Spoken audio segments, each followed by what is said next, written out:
Hello বন্ধুরা, good morning, welcome back to my mini blog. তো আজকের দিনটা খুবই খুশির, কারণ আজকে পড়বে পুজোর ছুটি।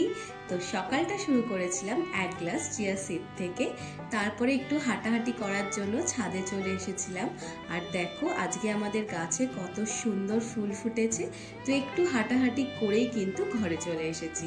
আর ঘরে এসেই কিন্তু ঘরটাকে সুন্দর করে একটু গুছিয়ে নিয়েছিলাম।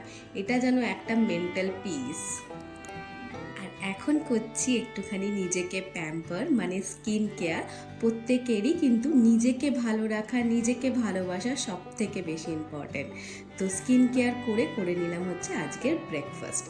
আর আজকে ব্রেকফাস্ট করেছিলাম হচ্ছে ওটস। তারপরে রেডি হয়ে গেছিলাম অফিসের জন্য।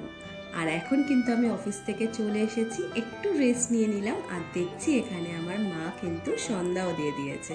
তো এখন কিন্তু সবাই মিলে একটু গল্প করছি। আর ও হচ্ছে কি আমার কাকার মেয়ে, ও হচ্ছে আমার গল্প করার সাথী। তো আজকে যেহেতু অফিসের ছুটি পড়ছে, তাই জন্য কিন্তু রাতের ডিনারটা একটু স্পেশাল। আর রাতে হচ্ছে চিকেন বিরিয়ানি, যেটা কিন্তু আমি আর আমার মা দুজনে মিলে একসাথে বানিয়েছিলাম। তো চলো এখন আমরা রাতের ডিনারটা এনজয় করি। আবার তোমাদের সাথে দেখা হবে একটা নতুন নেক্সট ভিডিওতে। তো এখন এর জন্য টাটা।